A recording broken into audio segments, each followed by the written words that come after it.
미국에 마크 배터슨이라는 목사님이 계시는데 자신의 저서의 책 이름이 서클 메이커입니다. 서클 메이커. 이 책을 통해서 이분은 이런 얘기를 우리에게 전해줍니다. 하나님을 작은 분으로 보면 작은 악이 생기고 하나님을 큰 분으로 보시면 만 가지 문제가 해결된다. 이렇게 얘기합니다. 아마 영어를 한글로 이렇게 번역해서 작은 악이라고 했는데 작은 악이 아마 하나님을 불신하면서 죄악으로 살아가는 어떤 길이 생긴다는 뜻으로 보게 됩니다. 하나님을 작은 분으로 보면. 그러나 하나님을 큰 분으로 보면 만 가지 문제가 해결된다. 사실 인생의 가장 큰 문제는 현실 앞에서 여러 가지 문제들이 생길 때마다 크신 하나님의 역사를 기대하며 성령의 권능을 의지하기 위해서라도 우리는 우리 스스로 이렇게 물어야 된다고 마크 목사님은 우리에게 권면합니다. 그 물음이 무엇일까요? 나는 하나님을 현실의 문제보다 더 크신 분으로 믿고 있는가 하는 것이에요. 나는 하나님을 여러분 스스로 물어보십시오. 나는 하나님을 현실의 문제보다 더 크신 분으로 믿고 있는가? 그러면서 마크 목사님은 사람들의 가장 큰 죄악은 하나님을 어떤 문제보다 작은 것으로 보는 것, 작은 분으로 보는 것이 문제다. 하나님 없이 사는 사람들, 그분들은 얘기할 것도 없고 하나님 안에 산다고 하면서도 사실 하나님을 어떤 문제보다, 어떤 사건보다, 우리의 모든 어떤 일보다 작은 분으로 보고 있지 않는가? 성도에게 준 권면입니다. 이것은 모든 악의 뿌리가 된다고 했습니다. 불신의 시작입니다. 반면에 하나님을 위대한 분으로 보면 다른 모든 문제들이 작게 보이게 될 것이다. 참 교훈이 되는 그런 내용입니다.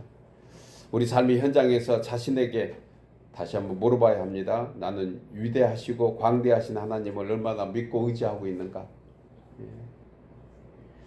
여러분, 우리는 진심으로 하나님을 믿고 의지하는 성도인 줄 믿습니다. 그렇다면 하나님은 크신 분이고 위대하신 분이다. 하나님은 전능하신 하나님이시다라고 고백하는 그 순간부터 하나님의 전능하심이 우리의 삶에 나타날 줄 믿습니다. 구약 성경 사무엘상 17장에 기록된 내용이 바로 그렇습니다. 다윗과 골리앗의 싸움을 우리는 들어서 잘 알고 있습니다. 온 이스라엘 백성들이 또 온 이스라엘의 군인들이 골리앗 앞에서 벌벌 떨고 있을 때 다윗은 눈앞에 서 있는 골리앗을 본 것이 아니고 그 뒤에 서 계시는 하나님을 보았습니다. 그러니까 담대해진 것입니다. 그리고 다윗은 이렇게 얘기합니다. 골리앗보다 훨씬 수천만 수억의 위대하신 하나님을 나는 보고 있노라. 그렇게 골리앗에게 선포한 것을 우리는 알고 있습니다. 여러분, 나보다 더 잘 아시는 전능하신 하나님, 분명히 위대하신 우리의 주인이십니다. 우리의 왕이십니다. 이 세상의 어떤 임금보다 강하시고 힘이 있으신 하나님, 이 사실을 우리가 진심으로 믿는다면 이제 우리는 사망의 음침한 골짜기를 할지라도 결코 두려움이 없습니다. 사도 요한은 요한일서 4장 16절에서 하나님이 우리를 사랑하시는 사랑을 우리가 알고 믿었노니 하나님은 사랑이시라. 사랑 안에 거하는 자는 하나님 안에 거하고 하나님도 그의 안에 거하시느니라. 이로써 사랑이 우리에게 온전히 이루어진 것은 우리로 심판날에 담대함을 가지게 하려 함이니 주께서 그러하신 것 같이 우리도 이 세상에서 그러하니라. 주님이 담대하셨던 것처럼 주님이 죽음 앞에서도 그렇게 담대하게 모든 사명 감당했었던 것처럼 우리도 세상에 대해서 그와 같은 사람이 되었다고 사도 요한은 우리에게 말씀해 주고 있습니다. 또한 사도 요한은 사람 안에 두려움이 없고 온전한 사랑이 두려움을 내쫓는다고 했습니다.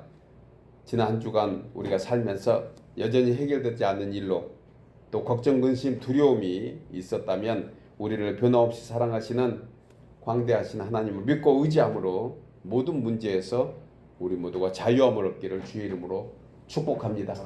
문제는 그대로 있을 수 있습니다. 그러나 그 문제가 나와 상관이 없다 생각하는 그 순간부터 하나님은 우리에게 능력의 하나님이 되어 주시는 것입니다. 오늘 저는 신앙의 근원이 되며 하나님의 권능의 역사로 우리와 함께 하시는 그런 성령의 은총, 성령의 역사, 성령 하나님을 우리 삶의 현장에서 받아들이고 의지하면 우리에게 어떤 일이 생기는가? 성령 하나님은 어떤 역사로 우리에게 응답하시는가? 오늘 보혜사 성령의 역사라는 제목으로 본문을 통해서 세 가지로 함께 생각하면서 은혜를 나누려고 합니다. 첫째로 보혜사 성령의 역사는 하나님의 깊은 뜻을 깨닫고 생각나게 합니다. 우리 나누어 읽겠습니다. 보혜사 성령의 역사는 하나님의 깊은 뜻을 깨닫고 생각나게 합니다. 본문 26절에 보혜사 곧 아버지께서 내 이름으로 보내실 성령 그가 너희에게 모든 것을 가르치고 내가 너희에게 말한 모든 것을 생각나게 하리라고 했습니다. 본문의 말씀은 예수님께서 제자들과 함께 마지막 유월절 만찬을 하시면서 제자들에게 이제 온 인류의 죄를 대속하기 위하여 자신은 십자가의 죽으심으로 이 세상에서 더 이상 볼 수 없을 것을 말씀하는 그러한 대목입니다. 이 말씀을 들은 제자들 안녕히 잘 가세요라고 얘기하지 않았습니다. 제자들은 큰 근심이 생겼습니다. 마음의 두려움에 빠졌습니다. 3년 동안 예수님은 많은 기적과 이적으로 제자들에게 하나님이심을 보여주셨습니다. 그런데 그런 하나님, 그런 예수님이 죽으신다니 그들에게는 참으로 근심과 두려움이 생길 수밖에 없었습니다. 그런데 예수님은 저들에게 얘기합니다. 또 다른 보혜사, 예수님 자신도 보혜사라는 것이죠. 그러시고 또 다른 보혜사 성령님을 보내주시겠다고 약속을 하고 계십니다. 보혜사, 우리가 아는 대로 카운슬러, 상담자라는 뜻을 가지고 있습니다. 헬라어로는 파라클레토스라는 단어인데요. 유로자라는 그러한 의미를 담고 있습니다. 유로하시다, 보호하신다. 따라서 하나님의 자녀로 이 세상 살아가는데 반드시 필요한 것이 우리에게는 어떤 것인가? 바로 하나님의 뜻을 아는 것인데 그 뜻을 알게 하신 분은 바로 성령 하나님이 우리를 알게 하도록 도와주신다는 것입니다. 여러분, 성령 하나님의 역사는 믿는 한 사람 한 사람에게 오늘도 변함없이 주의 권능으로 역사하고 있는 줄 믿으시기 바랍니다. 사도 바울은 이와 같은 내용을 고린도전서 2장 10절에서 성령은 하나님의 깊은 것이라도 통달하시는 분이기에 나의 모든 문제와 생각까지도 다 알고 계신다. 그렇게 말씀합니다. 여러분 믿어지시기 바랍니다. 성령은 우리의 모든 것을 아시고 통달하십니다. 여러분 사람들은 아는 것이 과거와 지금 당장 눈앞에 펼쳐진 문제밖에 모릅니다. 아무리 똑똑하고 현명한 사람이라 할지라도 그야말로 속된 말로 귀신 같은 점쟁이라 할지라도 내일 일을 알지 못합니다. 그러나 우리 성령 하나님은 우리의 미래를 확실히 아십니다. 믿으십니까? 그래서 믿는 성도된 우리를 미래를 향한 그런 여정으로 이끌고 계시는 것입니다. 우리는 늘 현재 지금 당장의 문제 때문에 그것을 원하고 바라고 있지만 때로는 그런 문제를 넘어서 성령 하나님의 인도하심을 받는 사람들은 미래를 향한 그러한 여정으로 우리를 이끌어 가신다는 것입니다. 바울은 로마서 8장 26절에서 성령 하나님은 나의 연약함을 아신다고 했습니다. 그래서 넉넉하게 도우실 수 있는 분이라고 말씀하면서 마음을 살피시는 이가 성령의 생각을 아시나니 이는 성령이 하나님의 뜻대로 성도를 위해서 간구하심이라. 우리는 우리의 원하는 것을 하나님께 기도하지만 성령 하나님은 하나님이 원하시는 것을 우리의 마음에 알게 하시고 깨닫게 하시고 또한 하나님께 중보해 주시고 계신다는 것을 바울은 얘기하는 것입니다. 따라서 사도 바울은 로마 교회 성도들에게 성령께서 우리를 위하여 간구하시는 그런 하나님의 뜻에 대해서 이렇게 얘기합니다. 로마서 12장 2절에 우리가 지난 시간 함께 나눴던 말씀인데 너희는 이 세대를 본받지 말고 오직 마음을 새롭게 함으로 변화를 받아 하나님의 선하시고 기뻐하시고 온전하신 뜻이 무엇인지 분별하라. 성령을 받은 저희들이 분별해야 될 것이 하나님의 선하시고 기뻐하시고 온전하신 뜻이 무엇인지 분별하라고 말씀하고 있습니다. 그런데 사실 우리는 이 선하시고 기뻐하시고 온전한 뜻이 무엇인지 분별하는 지혜가 부족합니다. 우리는 우리 스스로 아무리 노력해도 하나님의 선하신 것과 기뻐하시고 온전하신 뜻보다는 나의 기뻐함과 우리 가정의 기뻐함과 우리 일터의 기뻐함이 무엇인가만 생각하는 그러한 인생이기 때문에 우리는 성령 하나님이 필요한 것입니다. 여러분, 이 세대와 하나님의 세대의 차이가 무엇입니까? 많은 말씀 가운데 데살로니가 교회 성도들에게 하신 말씀을 생각할 수 있습니다. 항상 기뻐하라. 쉬지 말고 기도하라. 범사에 감사하라. 이는 그리스도 예수 안에서 너희를 향하신 성령 하나님의 뜻이라는 것이에요. 이와 같은 은혜가 있기를 주 이름으로 축복합니다. 그런데 우리 힘만 가지고 할 수 없기에 성령께서 도와주시는 거예요. 항상 기뻐하도록 도와주시는 것입니다. 쉬지 말고 기도하도록 성령께서 우리 마음에 일깨워 주시는 거예요. 우리가 감사할 수 있는 조건에서도 감사하지 못하는 연약함, 우리가 어렵고 힘든 형편에서도 감사할 수 있는 능력은 어디서 오는가? 성령께서 마음에 감동을 주시기 때문에 그런 것입니다. 이 말씀을 붙잡고 실천할 때 성도든 우리가 영혼이 잘 되고 범사가 잘 되고 강건하게 되는 줄 믿습니다. 그래서 이 하나님의 뜻을 우리는 굳게 붙잡아야 합니다. 성령님 도와주세요. 내가 하나님의 선하시고 기뻐하시고 온전하신 뜻이 무엇인지 분별하도록 성령님 도와주세요 라고 주님께 늘 간구해야 하는 것입니다. 또 하나 분명한 하나님의 뜻은 사랑과 믿음입니다. 믿으십니까? 요한 1서 4장 7절에 사랑하는 자들아 우리가 서로 사랑하자. 사랑은 하나님께 속한 것이니 사랑하는 자마다 하나님으로부터 나서 하나님을 알고, 그 다음 5장 4절에 무릇 하나님께로부터 난 자마다 세상을 이기느니라. 세상을 이기는 승리는 이것이니 곧 우리의 믿음이니라. 사도 요한은 자신이 하나님의 깊은 뜻을 깨닫는 것 중에 두 가지를 우리에게 말해줍니다. 사랑하는 것과 믿는 것이다. 먼저는 하나님 사랑하는 것입니다.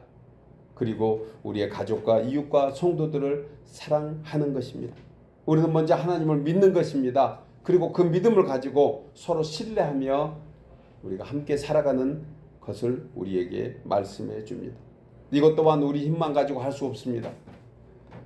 우리 몸으로 낳은 우리의 자녀들까지도 심지어 어쩔 때는 믿고 어쩔 때는 얄미울 때가 있잖아요. 그런데 우리 힘만 가지고 어떻게 우리는 온전한 주님의 사랑을 실천할 수 있겠습니까? 그래서 성령 하나님께 또 도와주셔야 됩니다. 마음에 감동을 주셔야 되는 거예요.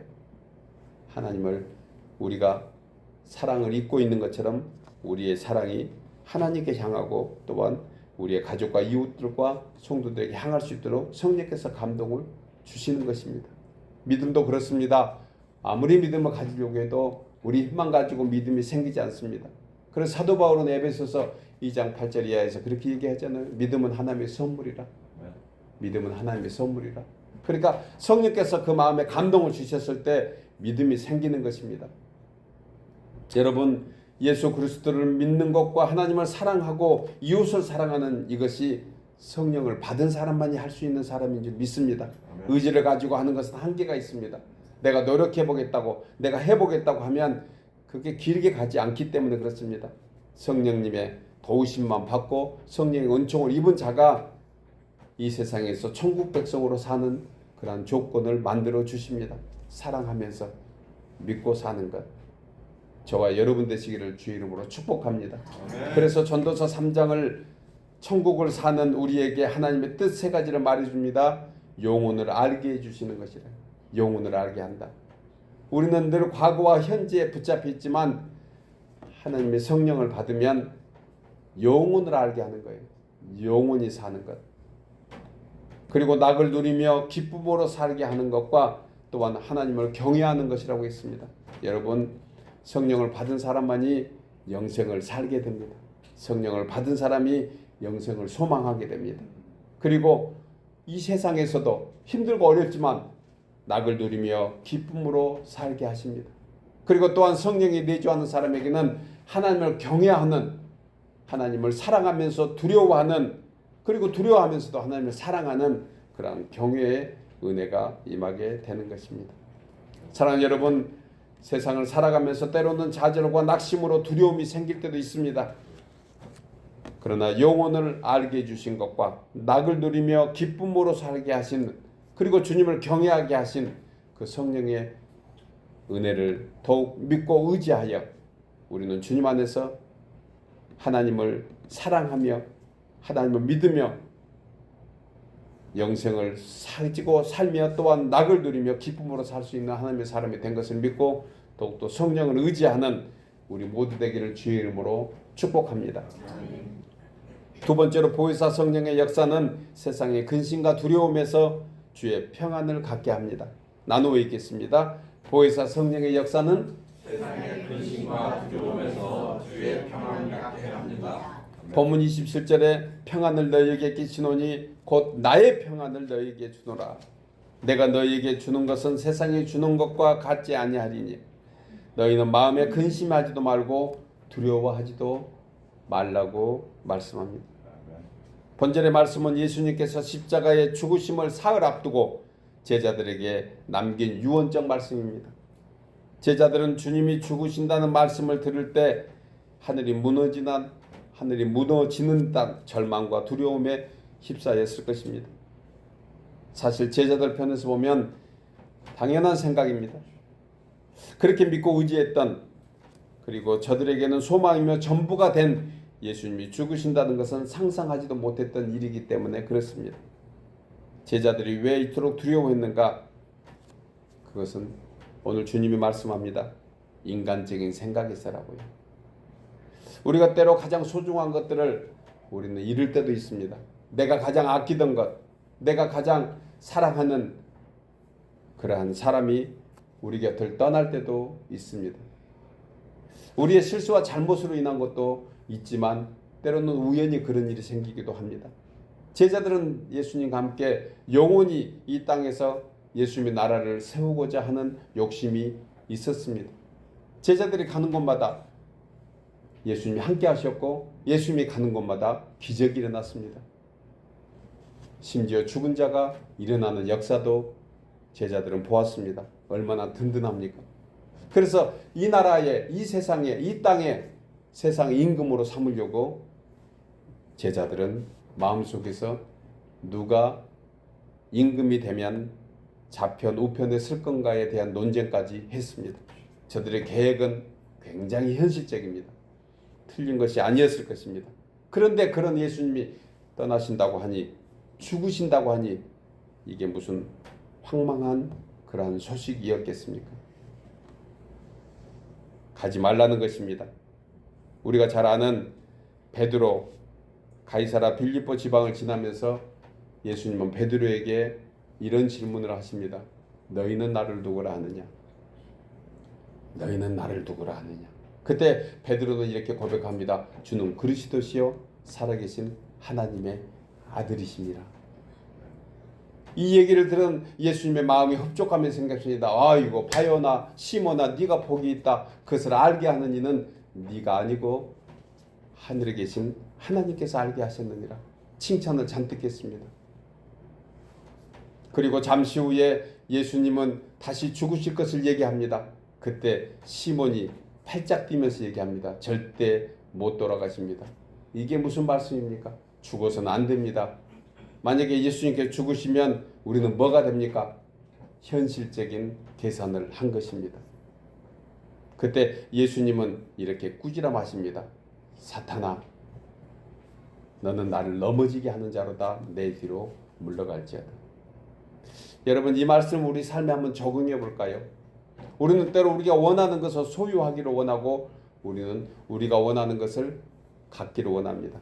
그런데 많은 부분에 있어서 그 소유와 그 희망은 세상적인 것입니다. 안 그런가요? 여러분들 입을 다물고 있는 것 같지만 다 속이 드러나 보입니다. 저도 그렇습니다. 우리가 하나님께 기도하면서도 우리는 우리 뜻대로 되기를 바라는 그러한 연약한 모습들을 항상 가지고 있습니다. 그래서 우리는 바랄 때 내 생각, 내 원하는 것을 더 원합니다.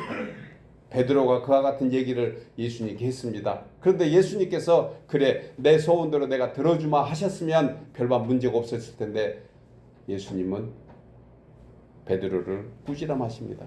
사탄아 물러가라. 결국은 베드로가 생각했던 것은 육신의 일이었습니다. 세상에 관련된 것입니다. 그래서 사도 바울은 로마서 8장 5절에서 육신을 따르는 자는 육신의 일을, 영을 따르는 자는 영의 일을 생각하나니 육신의 생각은 사망이요 영의 생각은 생명과 평안이라고 말씀해 주고 있습니다. 예수님께서 하신 말씀과 똑같습니다. 육신을 따르는 자, 그 사람은 육신의 일을 생각하는 거예요. 그러나 우리는 성령이 우리 안에 내주하고 있는 사람인 줄 믿습니다. 그래서 우리가 성도잖아요. 성도는 성령을 따라서 사는 무리들을 얘기합니다. 성령의 인도함을 받는 사람들을 얘기합니다. 그러니까 우리 성도된 우리는 육신의 일, 육신을 따르는 자의 모습이 아니고 영의 일을 생각하는 사람이 돼야 합니다. 우리에게 무슨 일이 생겼습니다. 원치 않는 일로 내가 바라는 것 반대 같은 일이 생겼습니다. 그때 우리는 어떤 분별을 해야 될까요? 나에게 어찌 이런 일이 있습니까? 내가 주님 앞에 뭘 잘못했습니까? 따지고 물을 것이 아닙니다. 주님의 뜻이 어디 있습니까? 주님 왜 일이 나에게 이렇게 생겼을까요? 주님 알게 해주세요. 이렇게 성령 하나님께 물어봐야 합니다. 그러면 지금 현재 있었던 문제들은 전혀 문제가 되지 않습니다. 하나님이 곧 우리에게 평안을 주시기 때문입니다. 그리고 말씀해 주실 것입니다. 여러분 때로 주님의 음성을 들을 때는 우레와 같은 큰 소리로 천둥 소리와 같은 전 세계 모든 인류가 알도록 번개와 내락으로 응답하실 때도 있습니다. 그런데 많은 부분에서 우리에게 말씀하실 때는 저는 미세한 음성이라고 생각합니다. 아주 세미한 음성이라고 생각합니다. 아주 조용하게 우리에게 속삭이듯이 말씀합니다. 그런데 우리 마음은 분주해져 있습니다. 너무 바쁩니다.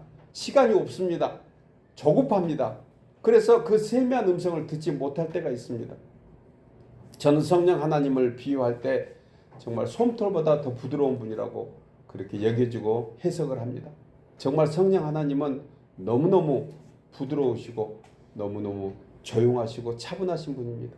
그는 권능을 가지고 계시지만 때로 우리들을 대할 때는 그야말로 자상하고 치밀하시며 너무너무 조용히 우리에게 가까이 다가와 계시는 것입니다.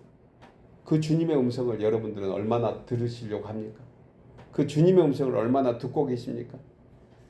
여러분, 예수 믿는 사람과 믿지 않는 사람의 차이는 관점의 차이입니다. 지금 이 일이 나와 무슨 상관이 있는가? 그리고 나에게 생겼던 이 일은 하나님이 어떤 뜻을 가지고 있는가? 그런 관점의 차이가 바로 믿음의 차이인 것입니다. 똑같은 문제인데 믿음이 있을 때와 없을 때가 다르다는 것입니다. 사람이 살면서 생기는 모든 문제가 다 영적인 문제만으로 볼 수는 없습니다. 분명히 육신적인 문제도 있습니다. 몸이 쇠약해지고 약해지는 것, 여러분 이 부분에서 어떻게 진단하시겠습니까? 몸이 약해지는 것은 세월 아래 어쩔 수 없이 약해지는 육신의 부분이 있습니다. 그러나 때로 우리의 마음이 불안하고 두려움 때문에 우리의 온 몸이 약해지는 그런 경우도 있다는 것입니다. 그것은 영적인 문제로 진단을 해야 합니다. 사람이 몸이 아프면 약을 먹어야 됩니다. 극히 당연히 먹어야 됩니다. 그런데 약을 가지고 해결 안 되는 그러한 아픔도 있다는 것이에요. 두렵고 불안하고 염려되고 요즘 흔히 얘기하는 스트레스, 이것은 대부분 저는 영적인 부분으로 봐집니다. 그때는 주님께 기도해야 됩니다. 하나님 도와주세요. 이 문제 때문에 얽매이지 않도록 주님 도와주세요. 그렇게 기도하시면 성령 하나님께서 곧 응답해 주실 줄 믿습니다. 주님을 안 부르니 주님이 말씀하고 계신 것도 듣지 못합니다. 여러분, 주님은 우리가 부를 때만 응답하실까요? 아닙니다. 항상 응답하고 계신다고 저는 확실히 선포하고 싶습니다. 중요한 것은 내 자신이 하나님을 의지하지 않으니 그 소리가 안 들리는 것입니다. 문제가 더 크기 때문에 그 문제 위에 계시는 하나님을 볼 수 없는 것입니다. 여러분, 이제부터 우리는 살아가면서 한 가지 지혜를 분명히 가져야 됩니다. 나에게 생기는 문제가 육신적인 일인지 세상적인 문제인지 아니면 영적인 문제인지 우리는 최소한 분별하는 지혜를 갖기를 주의 이름으로 축복합니다. 이 내용을 사도 바울은 로마서 8장 7절에서 육신의 생각은 하나님과 원수가 되나니 이는 하나님의 법에 굴복하지 아니할 뿐 아니라 할 수도 없음이라. 그래서 육신에 있는 자들은 하나님을 기쁘시게 할 수 없다고 말씀한 거예요. 기쁘시게 할 수 없다. 이거 하나님을 믿을 수 없다는 것입니다. 여러분, 무슨 일에 있어서 하나님께서 기뻐하지 않는다는 것은 곧 우리에게 두려움이 생기고 있다는 거예요. 근심이 되는 것입니다. 걱정거리가 되는 것입니다. 이것을 하나님을 기쁘시게 할 수 없다고 했는데 사람이 어쩔 때 하나님을 기쁘시게 할 수 없을까요? 숙제로 내드릴까요? 하나님을 어쩔 때 기쁘시게 할 수 없을까요? 그것은 육신에 있는 자, 육신의 생각만 하는 자, 육신의 소욕을 따르는 자, 그와 같은 사람을 하나님을 기쁘시게 할 수 없다고 했습니다. 이것은 영적인 문제입니다. 그런데 제가 하나님을 기쁘시게 할 수 없다고 얘기하는 총체적인 성경의 한 단어는 믿음이 없는 것입니다. 믿음이 없으면 하나님을 기쁘시게 할 수 없는 것입니다. 여러분, 이런 경우에 나타나는 현상이 무엇입니까? 세상에 속한 염려, 근심, 걱정, 두려움에 휩싸여 눌리게 됩니다. 그래서 단 하루도 마음 편할 날이 없는 지옥 같은 인생 살다가 결국 지옥으로 갈 수밖에 없습니다. 그런데 우리에게는 성령이 함께 하십니다. 곧 우리 마음속에 있는 세상이 주지 못한, 세상이 알지 못하는 평안을 우리는 갖고 사는 사람으로 살게 하는 것입니다. 우리 몸은 세상 음식을 먹어야 몸이 건강합니다. 그런데 우리의 영은 하늘 양식을 먹어야 삽니다. 마음이 두렵고 불안하고 염려되는 것은 바로 하늘 양식이 떨어져서 그런 것입니다. 예수를 믿고 영접하는 심령에게 성령이 친히 임하는 것은 우리로 천국 생활을 하도록, 천국의 맛을 보도록 우리에게 미리 주시는 그러한 은혜라는 것을 이제 알아야 합니다. 이것이 하늘의 평안입니다. 이 믿음의 역사가 바로 성령의 역사인 것입니다. 그 증거로 우리 심령에 평안을 선물로 주신 줄 믿습니다. 두려움이 생깁니까? 여러분, 명령하십시오. 내가 성부와 성자와 성령의 이름을 먹었느니 내 마음을 붙잡고 있는 두려움은 사라질지어다. 그러면 성령께서 우리 마음을 주장해 주실 것입니다. 찬송가 412장이 이 고백을 합니다. 2절 가사가 이렇습니다. 내 마음속에 솟아난 이 평안은 깊이 묻힌 보배로다. 나의 보화를 캐어내 가져갈 자 그 아무도 없으리라. 3절 가사가 이렇습니다. 내 영혼의 평화가 넘쳐나온 주의 큰 복을 받음이라. 내가 주야로 주님과 함께 있어 내 영혼이 편히 쉬네. 평화 평화로다. 어디서 온다? 하늘 위에서 내려오네. 그 사랑의 물결이 영원토록 내 영혼을 덮으소서. 이 평안에 관한 우리가 잘 아는 시편 23편 그 말씀이 아니겠습니까? 하나님께서 다윗에게 영혼의 소생을 시켜주시고 의의 길로 인도해 주시는데 그것이 바로 주께서 함께하는 증거입니다. 그 증거 중에 하나가 내 원수의 목전에서 상을 차려주신대요. 내 원수의 목전에서. 여러분, 이게 무슨 말입니까? 모든 문제 앞에서 정말 두렵고 힘든 그런 상황에서 이 상은 무슨 상일까요? 이 상은 테이블, 밥상을 얘기하는 것입니다. 주님과 함께 먹고 마시는 거예요. 여러분, 사람이 두렵고 힘들고 어렵고 그리고 공포 속에 있으면 뭐가 가장 먼저 떨어지나요? 예, 해보셨군요. 입맛 떨어지는 것이에요. 아무리 좋은 음식이 있어도 여러분, 사람이 마음이 불안하고 염려되면 입맛 떨어지는 것입니다. 그런데 다윗은 이 상황을 너무 잘한 것이에요. 그럼에도 불구하고 원수의 목전에서 상을 차려주신대. 주님이 함께 더불어서 먹고 마신다는 거예요. 함께 살아가겠다는 거예요. 그리고 기름으로 내 머리에 부으셨으니 내 잔이 넘치나이다. 아무 문제가 없다는 거예요. 두려움 속에서도 음식을 나눠 먹을 정도로 평안 가운데 만들어 주신다는 것입니다. 다윗은 자신에게 원수의 목전에서 상을 차려주시는 주님을 찬양했습니다. 이 상이 문자적으로 밥상이라겠습니다. 저는 하늘로부터 오는 신령한 밥상이라고 생각합니다. 곧 영혼을 소생시켜 주시는 성령의 평안이라고 해석하고 싶습니다. 그래서 본문 27절에서는 내가 너희에게 주는 것은 세상이 주는 것과 같지 않다. 여러분 다시 한번 우리 마음을 털고 나가시기 바랍니다. 세상의 것에서는 평안이 없습니다. 우리 장로님 기도하실 때 그 말씀하신 거예요. 다 일시적입니다. 세상의 것은 다 일시적인 줄 압니다. 그런데 지난 한 주간 그 일시적인 것 때문에 우리는 목말라하고 목매달고 그것 때문에 불안해하고 염려했던 거 주님 다시 한번 회개하고 고백합니다. 그 기도하셨잖아요. 여러분 세상의 것은 진짜 평안 없습니다.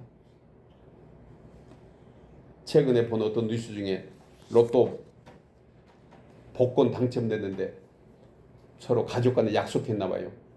그거 알리지 말자. 무슨 얘기예요? 우리끼리 잘 먹고 잘 살자. 그래서 가족끼리 약속을 해서 무슨 서약을 했다나요. 그런데 그 가족 중에 하나가 무슨 아들놈인가 그런다고 그래요. 아들놈이 아빠가 로또 당첨됐다 해가지고 그 주위에 어떤 도네이션 받으려고 하는 많은 사람들이 기자들이 찾아오고 난리친 거예요. 그래서 아버지가 아들을 수위했어요. 예, 비밀 유지 무슨 서약 무슨 어긋났다나? 아니 복권 당첨 안 됐으면 부자간에 얼마나 그렇게 치밀했겠어요. 부자간에 치밀했으니까 그런 계약도 하고 얘기 나눴겠지 하는 생각을 제가 잠시 했습니다. 여러분 복권 당첨되지 않기를 주의 이름으로 축복합니다.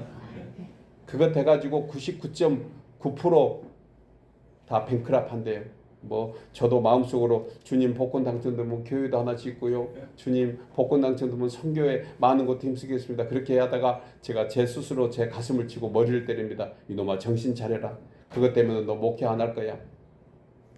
아멘 안 해줘서 감사합니다.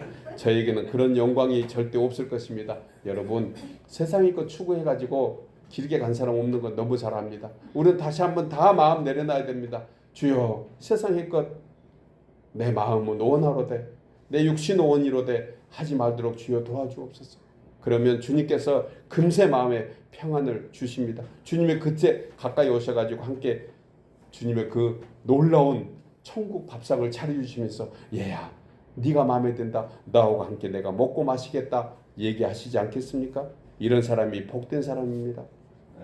세상 사람들은 돈이 있어야 평안합니다. 사업이 잘 돼야 평안합니다. 병들지 않고 건강해야 평안합니다. 여러분 병들지 않고 건강하면 주님 안 찾아요.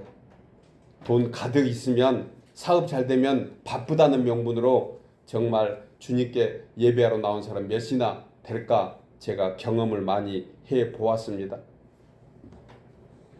우리는 없는 것이 하나님의 강함이라고 했습니다. 없을 때 하나님이 우리에게 능력 베풀어 주십니다.